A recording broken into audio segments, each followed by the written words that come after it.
인적이 드문 해변에 딱 좋은 곳에 막 도착했어요. 너무 조용해서 졸리네요. 하지만 눈을 뜨자마자 놀라게 돼요. 잠깐만, 방금 해안에 떠밀려온 게 진짜 집인 거야? 공상과학 소설의 시작처럼 들릴지 모르지만 엘살바도르의 이 해변 근처에 산다면 그렇게 들리지 않을 거예요. 거기엔 해안으로 밀려온 것 같은 신비로운 버려진 집이 있어요. 어떻게 이 빌라가 여기까지 오게 된 거죠? 아무도 모르게 여기 있은 지 얼마나 됐죠? 이 불가사의한 건축물은 엘살바도르의 수도 산살바르도에서 남쪽으로 74km 떨어진 곳에 있어요. 현지인들은 그 건물이 푸에토 벤투라라는 호텔이었다고 해요.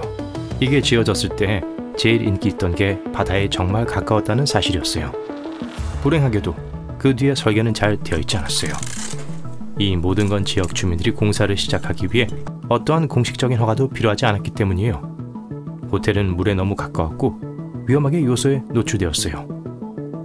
로마 양식의 빌라는 이제 썰물 때 바다의 가장자리에서 불과 15m 떨어져 있었어요. 나중에 조수가 1층을 소금물로 채우기 때문에 아침에만 접근할 수 있어요. 지금 남아있는 호텔은 2층짜리 폐허 같아 보여요. 앞쪽은 로마 양식 기둥이 있어 아주 인상적이에요. 2층에는 넓은 창문도 있어요. 아직도 철 구조물들의 일부와 2층으로 가는 입구였던 것의 잔해를 볼 수 있어요. 건물 꼭대기에는 관람석이 몇 개 있어요. 가끔 관광객들이 이용하기도 하죠. 점점 더 많은 사람들이 이 지역을 둘러보고 사진을 찍어요. 비록 이 건물이 확실히 오르기엔 안전하지 않지만 말이에요. 현재 위치에 얼마나 오래 있었는지에 대한 정보가 거의 없어요. 하지만 일부 현지인들은 적어도 20년 이상 그곳에 있었다고 했어요. 2021년 틱톡 유저에게 발견되기 전까진 수년간 현지의 비밀로 남아있었어요. 하지만 그게 이 질문에 대한 답이 되진 않죠. 호텔이 어떻게 완전히 다른 위치에 있게 되었을까요? 여기서부터 일이 어렴풋해져요. 몇몇 지역 주민들은 그 건물이 수십 년 전에 버려졌다고 하는 반면 다른 사람들은 1998년 허리케인 미치가 이 지역을 강타한 후 버려진 거라고 주장해요. 허리케인 미치는 중앙아메리카를 강타한 가장 위험한 기상현상 중 하나였어요. 폭풍 동안 바람은 시속 290km로 이동했어요. 그리고 허리케인 자체는 약 15시간 동안 지속되었어요. 또한 홍수와 많은 위험한 산사태를 발생시킨 엄청난 양의 강우의 원인이었죠. 해안선에 너무 가깝게 지어져서 예전의 호텔은 극한의 날씨 조건에서 살아남을 가능성이 거의 없었어요. 그래서 말 그대로 자리가 옮겨진 걸 거예요. 태양 아래 앉은 후 여러분은 해변으로 밀려오는 눈덩이를 꿈꾸기 시작할지도 몰라요. 온도를 고르게 하기 위해서요. 농담이 아니에요. 이 이상한 자연현상은 2016년에 일어났어요. 서시베리아에 있는 오비만 해안의 약 18km가 이 거대한 눈덩이로 덮이는 결과를 낳았죠. 낮은 온도 때문에 작은 얼음 조각들이 물속에서 형성되기 시작했어요. 그 후 바람과 파도가 이것들을 거대한 눈덩이로 굴렸어요. 그중 몇몇은 테니스공 크기였지만 다른 것들은 폭이 1m나 됐어요. 지난 2012년에는 2004년형 할리 데이비슨 나이트 트레인 오토바이가 브리티시 컬럼비아 해변에 갑자기 나타났어요. 선적 컨테이너 안에 깔끔하게 포장되어 있었죠. 찾는데 시간이 좀 걸렸지만 결국 주인을 찾았어요. 그의 이름은 이쿠요 요코야마였고 2011년 3월 11일 쓰나미가 일본을 강타한 후 오토바이를 잃어버렸었죠. 최종 목적지에 도달하기 위해 할리 데이비슨은 6,500km 이상을 여행했어요. 긴 여행을 기념하기 위해 요코야마는 밀워키의 할리 데이비슨 박물관에 그 바이크를 기증했어요. 그 이후로 계속 그곳에 전시되어 있죠. 혹시 가고 싶은 분 계시면 참고하세요. 이 이상한 현상은 마치 누군가가 주방용 세제를 해변 전체에 쏟은 것 같아 보이게 만들어요. 하지만 퀸즐랜드에서는 꽤 자주 일어나요. 바다 거품은 매년 몇 번씩 해변을 덮어요. 대부분 바다의 파도가 용해된 유기물을 이동시키는 폭풍 후에 발생해요. 기본적으로 거대한 아이스크림 제조기 같아요. 2017년 3월 사이클론 대비 이후 어떤 해변은 엄청난 양의 흰 거품 때문에 문을 닫아야 했어요. 바람은 그 거품의 일부를 인근 마을까지 가져가 버려서 지역 주민들은 눈이 내리는 줄 알기도 했어요. 여러분 동네 해변에 가로 세로 2m 높이의 녹슨 금속 주사위가 밀려왔다면 놀라지 않겠어요? 왜냐면 2017년에 아이다호 코들레인 사람들은 그랬거든요. 알고 보니 오래된 저장 탱크였어요. 어떤 사람이 흰 점을 더해 주사위처럼 보이게 멋을 좀 내주기로 했죠.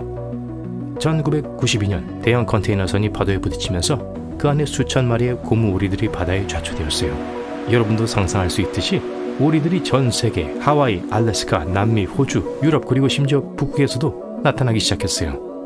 운이 없는 고무오리들 수백 마리가 아직도 밖에 있을 것으로 추정돼요. 흥미롭게도 과학자들에겐 아주 유용해졌어요. 오리의 움직임을 바탕으로 연구원들은 물살의 방향을 관찰할 수 있었어요. 혹시 공룡을 좋아하신다면 바닷물이 화석을 해안으로 가져올 수 있다는 걸 알면 즐거워하실 거예요. 2018년 커다란 공룡 턱뼈가 영국 서머셋 릴스톡 해변 해안에 밀려왔어요. 이크티오사우루스라고 불리는 공룡의 것이었죠. 이 발견 덕분에 과학자들은 인상적인 발견을 할 수 있었어요. 전에는 이크티오사우루스가 최대 약 21m까지 클 수 있다고 생각했어요. 하지만 턱뼈를 연구한 후에 그 동물의 크기를 다시 계산하게 되었죠. 이크티오사우루스가 26m까지 자랄 수 있다고 결론지었어요. 메갈로돈은 지구 역사상 가장 큰 포식자였어요. 그 근처를 제외한 거의 전 세계에서 살았어요. 우리가 그걸 어떻게 알죠? 왜냐면 메갈로돈 이빨이 가끔 해변에 나타나거든요. 50cm가 훨씬 넘는 거대한 이빨 하나가 크로아티아의 강에서 발견되었어요. 이 생물들이 약 300만 년 전에 멸종했기 때문에 이 이빨은 화석 사냥꾼에겐 아주 귀해요. 해변에 거대한 레고맨이 밀려올 거라고 상상도 못했을 거예요. 그리고 알고 보니 한 번 이랬던 게 아니에요. 총 4명의 거대 레고맨이 있었는데 각각 키가 약 2.4m였어요. 하나는 영국과 네덜란드에서 발견되었고 다른 2명은 플로리다와 캘리포니아에서 발견됐어요. 분명 우연은 아니었고 약간의 조사 후 사람들은 네덜란드 예술가가 이것의 배후에 있다는 걸 알아냈어요. 에고 레너드는 개인 성명 운동을 위해 이 프로젝트를 시작했어요. 심지어 이것에 대한 짧은 영화가 만들어졌고 당신만큼이나 진짜가 아닌이라는 제목이었죠. 이 문장이 바다에 던져진 4명의 레고맨에 각각 쓰여져 있었어요. 지난 2012년 50통 이상의 편지 뭉치가 뉴저지 애틀랜틱 하일랜드 해변에 떠밀려왔어요. 허리케인 샌디가 그 지역을 강타한 직후의 일이었죠. 한 14살 소년이 이 편지들을 발견하고 엄마에게 주었어요. 그녀는 편지에 너무 감동받아 조심스럽게 말려 주인에게 돌려주기로 결심해요. 편지는 도로시와 린이라는 2사람의 편지였어요. 그 둘은 1942년과 1948년 사이에 사귀었어요. 마지막 편지는 그들의 결혼식 일주일 전에 쓰였어요. 온라인 족보 사이트의 도움으로 그녀는 도로시에게 연락했고 그 편지를 양로원에 살고 있는 88세 여성에게 돌려주었어요.